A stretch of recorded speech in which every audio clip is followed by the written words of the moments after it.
Think back to the early days of blockchain. Remember how skeptical everyone was about, actually enjoying a game built on it? Yeah, it felt a bit clunky, right? More like a tech demo than something you'd play for fun. Exactly. But then things started to shift. One project, well, it didn't just launch a game, it really paved the way for a whole new approach to digital stuff and playing online. And what's really fascinating is seeing how this basic human thing, collecting digital items, it just blew up and became this major force in Web3. Totally. So today we're doing a deep dive into how blockchain gaming got started and grew, really focusing on Axie Infinity and the Ronin blockchain. And we're digging into a great conversation with Jeff Zirlin.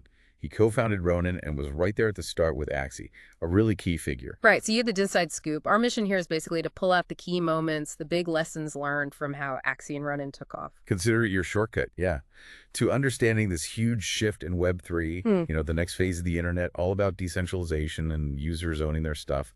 Couldn't have said it better. And yeah, our main source is Jeff's interview on the Epicenter Podcast. Super insightful. Okay, so let's start at the beginning. How did Jeff even get involved with crypto? It wasn't love at first sight, was it? No, not really. He first saw it around, 2010, 2011, through the Ron Paul newsletter. Okay. And he was interested, sure, but Bitcoin is just digital gold. It didn't totally grab him. He was more into tangible things, physical assets as a hedge. Right. Something you can actually hold. So what changed his mind? What was the hook? It was really 2017. Ethereum popped up, and then CryptoKitties. And that clicked. The cats. Yeah, because it hit on two things for him. His love of gaming, from way back, he was a big StarCraft player, and this collecting instinct. His dad collected insects, fossils. Oh, interesting. So it runs in the family, sort of? Kind of, yeah. Yeah. In CryptoKitties, it wasn't just the collecting. It was connecting with people all over the world who were optimistic into this new thing. Right. Like his dad's butterfly collector network, but digital. And importantly, he saw it as a chance to build something genuinely new. Not just another scooter app or e-commerce thing aiming for a quick flip, Yeah. He felt his generation missed the first internet waves and wanted to contribute to something foundational this time. Gotcha. So CryptoKitties lit the spark. But how do we get from digital cats to, battling Axies and breeding them? Well, CryptoKitties, for anyone who doesn't remember, it was super early NFTs, right? Unique digital assets on the blockchain. You could breed them using genetics, kind of like Mendel's peas, aiming for rare traits, very collection-focused. But problems cropped up pretty quick. The cat population just exploded. People started asking what's the long-term value. They wanted games, some utility for these kitties. Some even talked about needing a way for them to, die to control the numbers. So too many digital kittens. A bit overwhelming. Basically, yeah. And those exact problems, those community discussions, they directly inspired Axie Infinity's design. The team was thinking, okay, how do we make a CryptoKitties that lasts? How do we build in reasons to keep collecting, keep breeding? So Axie was like the answer to CryptoKitties' limitations. Pretty much. Key ideas came straight from those challenges. Yeah. You need to earn the right to breed. You need games that actually require you to own the Axies, which helps control the supply naturally. Makes sense. Almost like iterating based on what the first version showed wasn't working. Now, Jeff joined as a community member first. That jump to moving to Vietnam, that's huge commitment. Oh, absolutely. He was just really passionate about the project from the start, saw the potential, started helping out wherever he could. And yeah, that led to him going full-time, which meant moving from New York to Vietnam, finding a new home for his dog, ending a relationship. I mean, that's serious belief in the project. No kidding. So what was the core idea that made Axie click with people early on? They cleverly wrapped crypto into something familiar and fun. Think Tamagotchi, think Pokemon, that kind of nostalgia. Ah, smart. Make the new tech feel less intimidating. Exactly. Crypto can seem complex. Right. So they packaged it in a game format people already understood and liked. Less scary, more engaging. And the battling, that was a big piece too. Huge. That was something the CryptoKitties folks really wanted. They had these collectibles, but they wanted to do something with them. Right, not just look at them. Axie linked, battling directly to breeding. You battled, you got experience points. And initially, those points were just meant for, breeding more Axies. But then something unexpected happened. Okay, this is where SLP comes in, right? The token. It wasn't planned. Not at all. People just started trading the experience points, like on their own. Yeah. A little market popped up organically within the community. Really? Just buying and selling XP. Yeah. And the team saw this happening and went, okay. They decided to formalize it, tokenize the experience points, and boom, Small Love Potion, SLP. Wow. That was massive. The first time a blockchain game had its own actual tradable token. It's amazing, right? The side effect of gameplay, the XP. It showed this hidden demand for trading within the game. That user behavior basically forced them to adapt the design, leading to SLP. Huge lesson there about listening to your community. And back then, NFTs were still pretty niche. But these other tokens, ERC20s, people knew those. Exactly. ERC20s were familiar territory in the crypto world. So launching SLP brought in a whole wave of people who understood tokens, even if NFTs were new to them. It drove a lot of early interest. But even with that boost, the underlying tech was still holding them back a bit. Yeah, they started bumping up against the limits of the blockchains they were on. They tried some early scaling things like Loom Network, but it didn't quite work out long term. So they needed something better. They realized the existing chains just weren't built for the kind of speed and transaction volume gaming needs. Like Jeff said, nobody else understood gaming. So they had to build their own. Which is Ronin.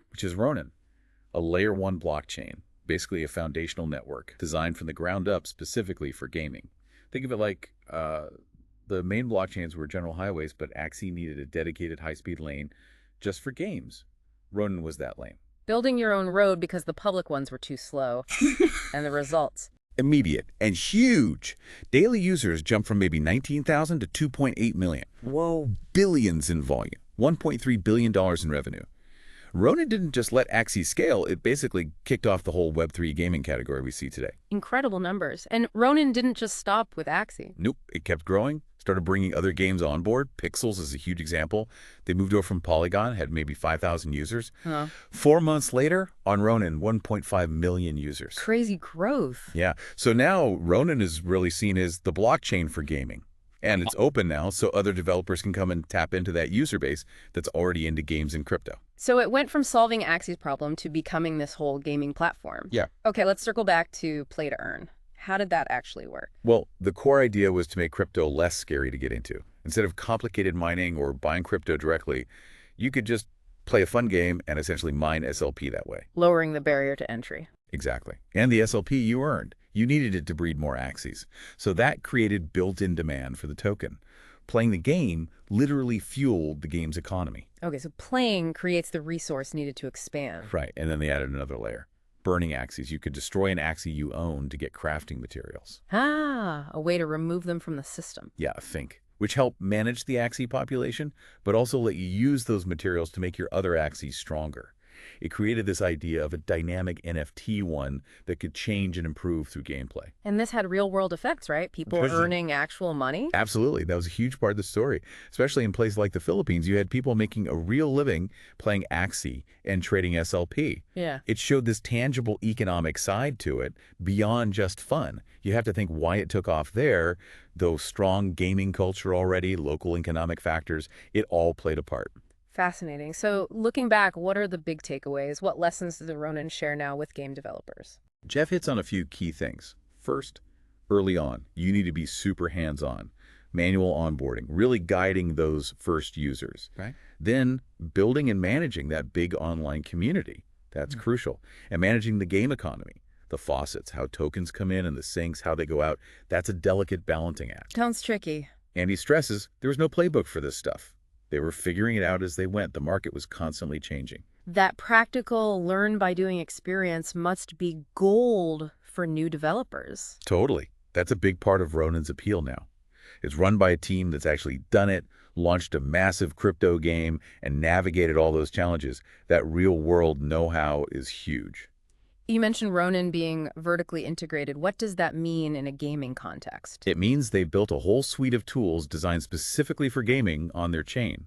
So the Ronin wallet, it has features gamers actually want, easier to use maybe. The Ronin marketplace, just for gaming NFTs. So everything's tailored. Right. That tight integration, plus the speed of the chain, plus the built-in community of gamers who are already there, already have wallets, already looking for the next game that's the package, makes it different from just launching on a general blockchain. A ready-made ecosystem. So how do the games actually talk to the chain? Is everything on chain? Nah, usually not everything. Putting every single click or move on chain would be way too slow and expensive. It's more of a hybrid. Okay, so what does go on chain? The important stuff. Ownership of your assets. Yeah. The NFTs. That's fundamental. Maybe daily check-ins to track who's active. Big state changes, like if your character levels up, that might get recorded in the NFT's metadata. And obviously, the reward system's minting new tokens, burning them. So the core ownership and economic parts are transparent and verifiable. Exactly. Yeah. That don't trust, verify crypto mantra still holds. The moment-to-moment gameplay might be off-chain for speed, but the things players really need to trust, do I own this item? Is the economy fair? That stuff is on Ronin. They learned early with Axie. Trying to put every battle move on-chain was just a non-starter for players. Finding that balance. Yeah. And for things like loot boxes or random drops gotcha systems, they can use things called VRFs, verifiable random functions. Basically like a provably fair dice roll on the blockchain, so players know it's not rigged. Smart. Okay, community. Seems like Axie nailed that. What were their secrets? Jeff talks about stages. Starts very manual, like we said. Finding those first believers and really engaging them. Then aligning incentives, making the community feel like owners, rewarding them for contributing. Referral systems helped growth. User-generated content became huge. People making art, guides, videos. That's powerful. Even strategic gifting, like giving early access to influencers or known community builders like Binance Angels, helped spread the word. More than just airdrops then. Real relationship building. Definitely. He also mentioned doing actual user interviews. In person, if possible. Asking open questions, not leading ones, to really understand what people think. Nailing your elevator pitch, being able to explain the project quickly and clearly. Yeah, that's key. And transparency. Being open about the roadmap, but also managing expectations. That's tough. And celebrating wins, but using real metrics, not just vanity numbers, so people feel like they're part of something successful. Ultimately, it's about creating a place where people make friends, feel like they belong, feel like they're winning together. Were they looking at other crypto projects for community tips too? Oh yeah. They saw how Ethereum's early values attracted a strong, dedicated base. Bitcoin's community too incredibly powerful, almost like a meme coin in its strength, pulling in people who only care about Bitcoin. Laserized crew. Right. And DeFi, some are Uniswap, Avive. Those projects built really vibrant communities quickly. They also saw, maybe more recently, some of the frustration in the Ethereum community, possibly linked to regulatory stuff, but also the potential for that spark to return. And Bitcoin's HODL meme, just that simple idea as a powerful community binder. That huddle thing is incredibly effective. So what's Jeff's take on Ethereum's community now? He thinks the fundamentals are still super strong. All the metrics look good, except maybe price and, the overall story or narrative lately. He does think the regulatory uncertainty over the last few years has made it harder to value tokens based on actual cash flow or revenue. Right, that makes sense. But he sees positives too. New leadership at the Ethereum Foundation seems more focused on visible support. People like Danny from Ethereal Ventures pushing real-world adoption. Tove doing token buybacks, showing how DeFi can actually return value to holders from fees. So yeah, people are frustrated with the ETH price, but markets are weird short-term, right? The underlying tech and activity are still strong. Foundation's solid, just needs the right conditions. Okay, let's talk composability, that Web3 buzzword. How does that play out on Ronin? Huge potential there. Yeah. The idea that different games and even DeFi apps on Ronin can interact and build off each other. Like Legos? Kind of. We're seeing early stuff like maybe one game lets you use NFTs from another popular game as your profile picture. Pixels does that with a bunch of different NFT collections. Cool way to bring communities together. Exactly. And the really core innovation is connecting games directly to decentralized exchanges, DX. We saw that way back with Axie and Uniswap. Axie players were some of Uniswap's earliest users, needing to trade SLP. Ah, interesting synergy. Yeah.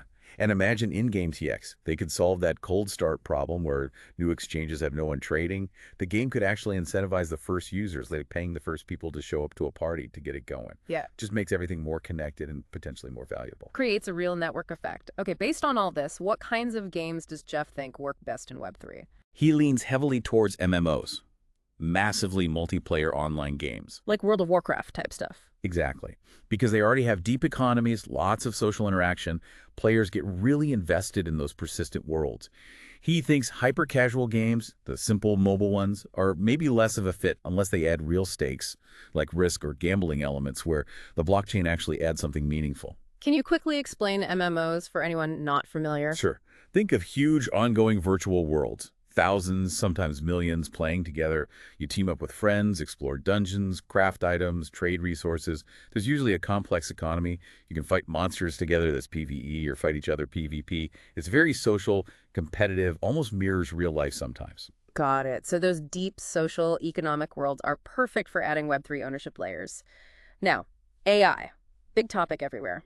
How does Jeff see AI changing gaming, especially Web3 gaming? Well, AI has been in games forever, right? Yeah. Enemy AI, targeted ads. But the potential now is way bigger. Think smarter NPCs, non-player characters that actually learn and react more realistically. Imagine quests that adapt to your playstyle, like a personalized choose-your-own adventure. That would be amazing. Yeah, way more immersive, especially in those MMOs.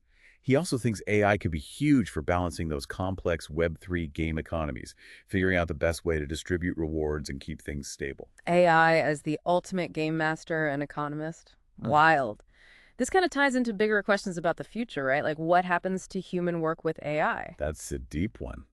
Jeff speculates that as AI takes over more traditional jobs, people might look for meaning more in connection, growth, leisure. And games, especially MMOs, could become even more important as social hubs, places to achieve things, feel part of a community. So virtual worlds become more central to our lives. Potentially. Participating in virtual economies might even become a new way people contribute, a new form of work almost. He kind of sees the people deep into crypto trading now as maybe an early sign of that shift. Interesting perspective. But even with all this potential, investors still seem a bit wary of crypto gaming sometimes. Why is that? Jeff thinks a lot of it comes down to copycats. After Axie blew up, tons of projects tried to just clone it without really getting why it worked. And those didn't do so well. Mostly, no. Led to bad investments. Plus, some investors are always chasing the next Axie instead of backing original ideas. Crypto often has strong network effects. The first or best one to get big captures most of the value. Think Bitcoin, Ethereum, Axie, Ronin. The value tends to pool there. And honestly, how Web3 games make money and return value is still evolving. That winner-take-most dynamic again. Okay, so where is Ronin today? What's the plan moving forward? They've definitely proven they're not just about Axie. Pixel's success shows that the user numbers, wallet downloads, NFT volume, it's all really strong. And they have a bunch of other promising games in the pipeline ready to launch. So they're solidifying their spot as a top Web3 gaming platform. And importantly, they just recently opened up the chain to DeFi and other apps too. So branching out beyond just games now. Yeah, the idea is to leverage that big, engaged gaming user base, the long-term vision. Ronin becomes this network where cool games bring millions of people into Web3. And once they're comfortable with wallets and digital assets through gaming, then you introduce them to DeFi, payments, other stuff. Use games as the gateway to fulfill that original crypto dream of a mass market payment network. So gaming is the hook to pull people into the wider Web3 world on Ronin. It could become more general purpose over time. That's the idea. Maybe Ronin users start using DeFi on the same chain to earn yield. There are even hints of it being used for remittances already. So the potential is definitely there beyond just gaming. This has been super informative. If people listening want to check out Ronin, where should they go? Jeff says definitely check out the new Axie MMO, maybe pre-register. The main hub for info is wiki.roninchain.com. That's got everything on the apps, games, developer docs. wiki.roninchain.com. Got it. Yeah. He also mentioned the community is really active on Twitter. There's even a meme coin, Dollarizers, with its own scene, and for developers. His advice is basically just build something cool, deploy it on Ronin, get some users, then maybe look for grants. Show traction first. Makes sense. Build it and they will come, kind of. Pretty much. So yeah, check the wiki, try out some games. That's the best way to get a feel for it. He's really optimistic, thinks the quality of Web3 games is getting way better. Founders are smarter. Economies are more thought out. Lots of reasons to be bullish. Awesome. Okay, so let's wrap this up. Key takeaways from this deep dive.